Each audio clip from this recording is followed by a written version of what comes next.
Hi,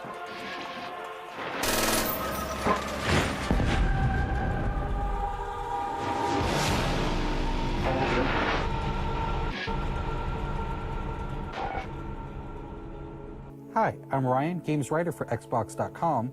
Call of Duty World at War's Map Pack 2 is coming to Xbox Live.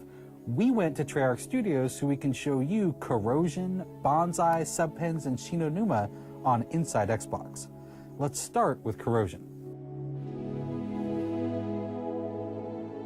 It's a medium-sized map with 3 main routes through the map, and it's inspired mostly, I would say, by our interest in movies like Enemy at the Gates.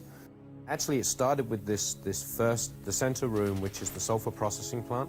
So it's a two-story room, the ground floor being where the furnaces are, and then the upper floor is a catwalk system, so you can look down on the ground area. So we knew that this was going to create some absolutely epic battles, and it does. And in particular in CTF and headquarters, this map is extremely intense. Next is what Treyarch calls the most beautiful map they've ever made, Bonsai.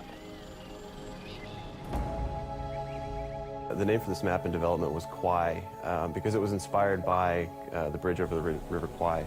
The bridge is the most unique feature in the map. It's a unique structure. It's very high up above the ground below. The sniper positions on the bridge are very exposed. The bridge is only one side. There are several other opportunities to get from one side of the map to the other. You've got pathways under the bridge. You've got the whole river going under the bridge. You've got the caves at the top of the river with the waterfall. So there's just a ton of many ways to get across the map. Next up is Subpens, the first World at War map to include the elements. Fight through a torrential downpour.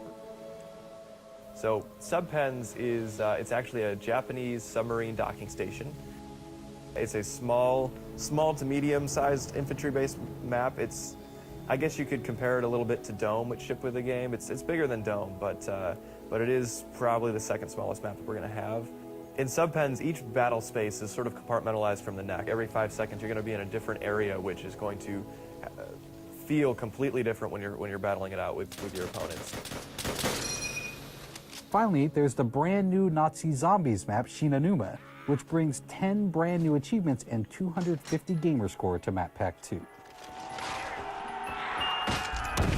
So in Shinonuma, it's a much larger map actually than Verrückt, and for the first time, the players are actually going to be able to come outside the structure, and they're going to be able to run around on the ground where the zombies are coming out.